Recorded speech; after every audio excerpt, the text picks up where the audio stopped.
এবং মাঝে মধ্যে উর্দু এবং আরবি অন্যান্য যে ভাষার আকর্ষণীয় কিছু শব্দমালা তিনি তার বক্তব্যে সংযুক্ত করে যেভাবে জাতির সামনে উপস্থাপন করেন, ওটা আওয়ামী লীগের লোকের মধ্যে কাউকে দেখা যেত না। ওখানে তোফায়েল সাহেব ভালো কথা বলতেন, সুরঞ্জিত ভালো কথা বলতেন, কিন্তু সালাউদ্দিন সাহেবের যে বক্তব্য, তার বক্তব্যের মধ্যে যে মাল আছে, মশলা রয়েছে, উপাদান রয়েছে, তারপরে সেখানে যে সকল মেসেজ থাকে, স্যাটায়ার থাকে, ঠিক এই পর্যায়ের আকর্ষণীয় বক্তব্য আমরা আসলে নিকট অতীতে শুনিনি। এটা আমার নিজেরও ওনার পার্লামেন্টের বক্তব্য ভালো লাগে, আমি না শুনে পারি না। তো পার্লামেন্টে আমি আর কারো বক্তব্য শুনিনি এখন পর্যন্ত, শুধুমাত্র সালাউদ্দিন সাহেব ছাড়া অন্য কারো বক্তব্য আমাকে আকর্ষিত করেনি। তো বোঝার চেষ্টা করুন। তো বিএনপির যে সমস্ত লোকজন রয়েছেন, বড় বড় নেতা রয়েছেন, তারা এই যে সালাউদ্দিন সাহেবের যে উত্থান, তার যে স্মার্টনেস, তার যে বক্তব্য, এটা দেখছেন আর তাদের শরীরের ভিতরে এক ধরনের কিচিরমিচির শুরু হয়ে গেছে, অঙ্গ জ্বলে যাচ্ছে, না সহ্য করা যাচ্ছে, না বলা যাচ্ছে, না দেখা যাচ্ছে। ফলে তিনি অনেকের ঈর্ষার পাত্র রূপে এই মুহূর্তে পার্লামেন্ট আলোকিত করছেন। তা আমি কি বললাম, তার চেহারা ভালো, স্রোত ভালো, ড্রেস কোড ভালো, কথাবার্তা অসাধারণভাবে বলেন। ২ নম্বর হলো যে বিরোধী দলকে আক্রমণ করার ক্ষেত্রে তিনি একটা নতুন স্টাইল রচনা করেছেন, যে স্টাইলটি অনেকটা তোফায়েল আহমেদের মতো, অনেকটা সুরঞ্জিত সেনগুপ্তর মতো, অনেকটা সালাউদ্দিন কাদের চৌধুরীর মতো, এমনকি মদুত আহমেদের মতো। অর্থাৎ কম্বাইন্ডলি আমাদের এই গত ৪০ বছরের পার্লামেন্টের ইতিহাসে আমি যেটা ৭৯-এর পার্লামেন্ট যেটা হলো, সেই পার্লামেন্টটা কথা আমার মনে নেই, তবে তখন যে সংসদ নেতা ছিলেন অসাধারণ, জিয়াউর রহমান সাহেবের জমানাতে যে পার্লামেন্ট ছিলেন, বলা হয় এটা one of the best and finest parliament. আবার ১৯৮৬ সনে যে পার্লামেন্টটা গঠিত হয়েছিল আওয়ামী লীগ জাতীয় পার্টি, ওটাও কিন্তু ফাইনেস্ট একটা পার্লামেন্ট ছিল। তো সেই সকল পার্লামেন্টে যারা উঠে এসেছিলেন পার্লামেন্টেরিয়ান রূপে এবং যারা সাস্টেন করেছিলেন, তাদের মধ্যে সালাউদ্দিন কাদের চৌধুরী, মওদুদ আহমেদ, ব্যারিস্টার জমিরুদ্দিন সরকার, তারপর কাজী ফিরোজ রশিদ, এরপর তোফায়েল আহমেদ, তারপর সুরঞ্জিত সেনগুপ্ত, মানে এই নামগুলো বারবার ঘুরে ঘুরে চলে আসে। তো সেই দিক থেকে সালাউদ্দিন সাহেব লেখাপড়া জানা মানুষ, তো তিনি স্টাডি করেছেন যে বক্তব্যটা আসলে কেমন হওয়া উচিত। সেই বক্তব্যে যদি কিছু আরবি থাকে সাইদি সাহেবের মতো, কিছু কোরআনের আয়াত থাকে, যদি উর্দু শের থাকে, মির্জা গালিবের কোনো শের থাকে, আল্লামা ইকবালের কোনো শের থাকে, তাহলে জামাতের লোক আসলে বড় কথা বলতে পারবে না। এরপর সেখানে যদি ইংরেজি থাকে, সংবিধান থাকে, এবং আমাদের দেশের বেশিরভাগ মানুষ তো আসলে হিং সিং ফট জাতীয় কবিতা শুনতে পছন্দ করে। আপনি যদি কোনো জটিল বিষয় তাদের সামনে উপস্থাপন করেন, সেটা যদি আপনি ইম্মানুয়েল কান্ট, হেগেল, সানঝু, ইবনে খালদুন, মানে নামগুলো খুব পরিচিত, কিন্তু সবাই তাদেরকে ভয় পায়, কিন্তু আসলে কি লেখা আছে কেউ মানে পড়েনি। যদি বলা হয় আচ্ছা এটা মাওলানা জালালউদ্দিন রুমি বলেছেন, বা এটা ঠিক ম্যাকিয়াভেলি বলেছেন, চাণক্য বলেছেন, এগুলো আমাদের দেশে অ্যাভেলেবল। কিন্তু যদি বলা হয় এই ন্যারেটিভটা মার্কাস অর্লিয়াস বলেছেন, রোমান সম্রাট মার্কাস অর্লিয়াস বলেছেন, এটা রাতারাতি উত্তর দেওয়া খুবই একটা কঠিন একটা বিষয়, যেটা বর্তমান সংসদে বিএনপির মধ্যে এবং জামাতের মধ্যে নেই বললেই চলে। নেই বলে মানে কেউ নেই, নো ওয়ান। তো সেই দিক থেকে এই জিনিসগুলো সালাউদ্দিন সাহেবের স্টাডি আছে এবং উনি জানেন, এবং এই কথাগুলো উনি বলা শুরু করেছেন। ফলে তিনি যখন কথা বললেন, তখন পার্লামেন্ট একেবারে স্তব্ধ হয়ে থাকে, সবাই চুপচাপ হয়ে থাকে। এক পক্ষ তালি বাজায়, আর এক পক্ষ গালে পারে তো নিজের গাল নিজে কামড় মারে। থাপ্পড় মারার কথা বললাম না, গালের উপর কিটপিট করে দাঁত খিমচে দিতে থাকে।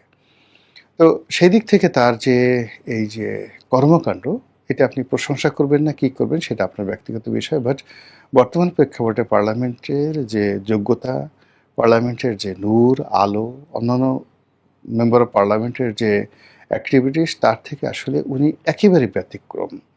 মানে কেবল প্রধানমন্ত্রী নয়, আরও বড় কিছু হওয়ার মতো যোগ্যতা তার রয়েছে বলে সবাই মনে করছেন, এবং ওইভাবেই তাকে আবার যাতে মানে তাকে এমন কিছু প্রশংসা করলে যাতে প্রধানমন্ত্রী বেজার হন, ওইভাবে মানুষজন কথাবার্তা বলার চেষ্টা করছে।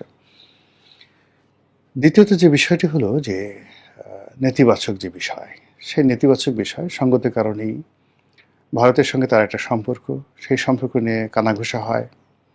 তাকে সালাউদ্দিন, তাকে শিলং সালাউদ্দিন বলে তার প্রতিপক্ষরা গালাগালি করে। সালাউদ্দিন সাহেব নিজেও এটা ওয়াকিফল। তাকে জনাব এস আলম সাহেবের মেন্টর হিসেবে মনে করা হয়। এস আলম সাহেবের সঙ্গে তার সম্পর্কের সাথে যে একটা যোগ আছে, এবং তিনি যে কোনোভাবে এস আলমকে প্রোটেক্ট করতে চান, এটা তার যারা বিরোধী পক্ষ নানাভাবে তাকে উত্ত্যক্ত করে, এবং সোশ্যাল মিডিয়াতে তাকে এবং তার পরিবারকে নিয়ে, ছেলেকে নিয়ে, অন্যান্য যারা আত্মীয় স্বজন আছে, এমনকি তার কন্যা সন্তান, তার স্ত্রীকে নিয়ে নানা রকম কুৎসা রটনা করে বটবাহিনী।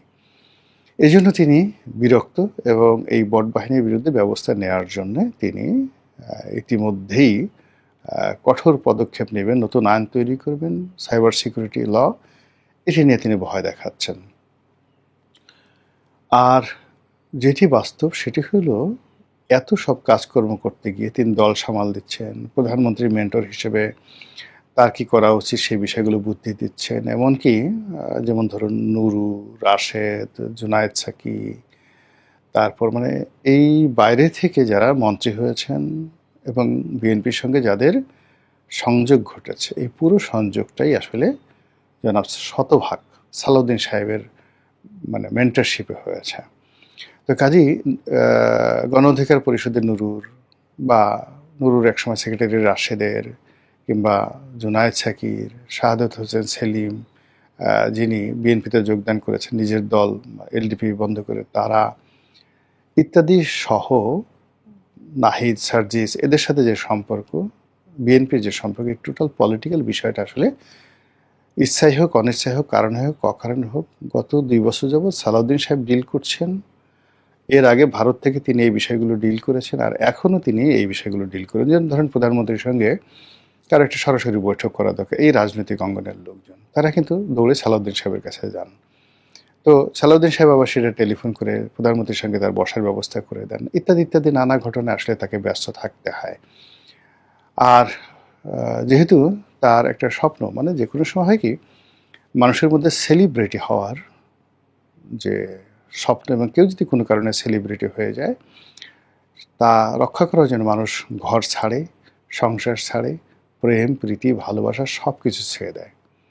টেলিভিশনে মুখ দেখাতে হবে, মানুষজন আলাপ আলোচনা করতে হবে, আমাকে লোকজন প্রশংসা করবে, এই বাহবা পাওয়ার জন্য, তালি পাওয়ার জন্য মানুষ প্রধানমন্ত্রীর পদ ছেড়ে দেবে, রাষ্ট্রপতির পদ ছেড়ে দেবে, এমনকি আরও অনেক কিছু। তো সেই দিক থেকে সরকারের মধ্যে এখন সবচেয়ে মিডিয়ার কভারেজ পেয়েছে জনাব সালাউদ্দিন সাহেব। আর এই কাজগুলো তাকে করার জন্য প্রতিটি মুহূর্তে তার ভাষা, তার মানে তাকে সেই ধরনের ন্যারেটিভ তৈরি করতে হয় যে ন্যারেটিভ মুহূর্তের মধ্যে ভাইরাল হয়ে যায়। আর এই কাজগুলো করতে গিয়ে তার যে সমস্যাগুলো হয়, তিনি তার যে মন্ত্রণালয়, সবচেয়ে বড় মন্ত্রণালয়, ইফেক্টিভ স্বরাষ্ট্র মন্ত্রণালয়, যার আন্ডারে ধরেন বর্ডার সিকিউরিটি ফোর্স, বিজিবি আছে, পুলিশ আছে, আনসার আছে, পাসপোর্ট অধিদপ্তর আছে, ফায়ার ব্রিগেড এবং সিভিল সার্ভিস আছে। এরপর এই পাসপোর্টের যে অফিসগুলো, বিদেশি যে মিশনগুলো আছে, সব মিশনগুলোতে স্বরাষ্ট্র মন্ত্রণালয়ের একটা বড় উইংস রয়েছে, যারা ওখানে পাসপোর্ট ইস্যু করে। ওটা কিন্তু রাষ্ট্রদূতের অধীনে, তার মন্ত্রণালয়ের অধীন। ফলে এই মন্ত্রণালয়ের যে কর্মকাণ্ড, এর বাইরে এনএসআই আছে। তো এনএসআইয়ের যে এটা সরাসরি প্রধানমন্ত্রীকে রিক্রুট মানে রিপোর্ট করে, কিন্তু স্বরাষ্ট্রমন্ত্রী এখানে একটা কোঅর্ডিনেশন আছে। এরপরে আপনার যাকে বলা হয় আন্তঃমন্ত্রণালয়, অনেকগুলো ভেটিং রয়েছে। স্বরাষ্ট্র মন্ত্রণালয়ে কিন্তু মেট্রোপলিটন কোর্টে যে সকল মামলা হয়, রাষ্ট্রের যে জিআর মামলা হয়, সেই জিআর মামলাগুলো স্বরাষ্ট্রমন্ত্রীর সঙ্গে নেগোশিয়েট করে বা মন্ত্রণালয়ের সঙ্গে নেগোশিয়েট করে এই কাজগুলো করতে হয়, এবং এখানে তাদের অনেকগুলো ম্যাজিস্ট্রেটও নিয়োগ দিতে হয় স্বরাষ্ট্র মন্ত্রণালয়। এই জিনিসগুলো মানে সব কিন্তু আইন মন্ত্রণালয়ের নয়। এই বিষয়গুলো কিন্তু তাকেই দেখাশোনা করতে হবে। বিশেষ করে যে সকল সিএমএম এবং সিজিএম যে সকল আদালত রয়েছে, এই সকল আদালতের জিআর মামলাগুলো। সেই জিআর মামলাগুলোর পুরোটাই আসলে স্বরাষ্ট্রমন্ত্রীর মামলা করা, দেওয়া, প্রত্যাহার করা এগুলো তার মন্ত্রণালয়ের কাজ।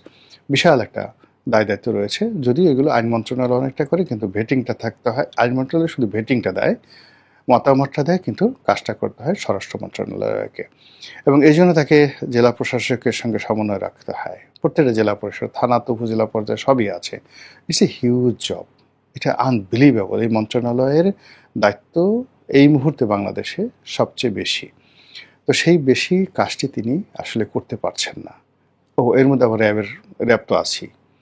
র্যাব আছে, র্যাবের নতুন করে এই র্যাবের অ্যাক্টিভিটিস, তাদেরকে আবার গিয়ার আপ করা, বুস্টিং করা, সব মিলিয়ে মানে ওনার যে কাজ, সেই কাজটি সম্ভবত তিনি তার কাজের 10% মন্ত্রণালয় দিতে পারছেন বলে আমার মনে হয় না। 90% কাজই তিনি দলের জন্য করছেন, সরকারের জন্য করছেন, পার্লামেন্টের জন্য করছেন এবং নিজের ইমেজ এটাকে বিল্ড আপ করার জন্য করছেন। এর বাইরে তো পার্সোনাল ঘুম, খাওয়া দাওয়া, প্রাকৃতিক কর্ম, বিনোদন কত কিছু থাকে। মধ্যে একদিন দেখলাম কক্সবাজারে তিনি সমুদ্রের তীরে হাঁটছেন, তারপর শেষে সেটাকে মানে যাকে বলা হয় হাইলাইট করে আবার ইন্টারনেটে ছেড়ে দেওয়া হয়েছে যে এইরকম জাতীয় নেতা সমুদ্রের তীরে আকাশের নিচে হাঁটছেন, গান গাচ্ছে। অ্যাজ এ ন্যাশনাল ফিগার হিসেবে তাকে কিন্তু উপস্থাপন করা হচ্ছে, বা তিনি হচ্ছেন বা তাকে করা হচ্ছে। তো এইগুলো নিয়ে যে বিতর্ক, সেই বিতর্কের মধ্যে সত্যিকার অর্থে আইন শৃঙ্খলার অবস্থা খুব খারাপ। সেই খারাপের আসলে কোনো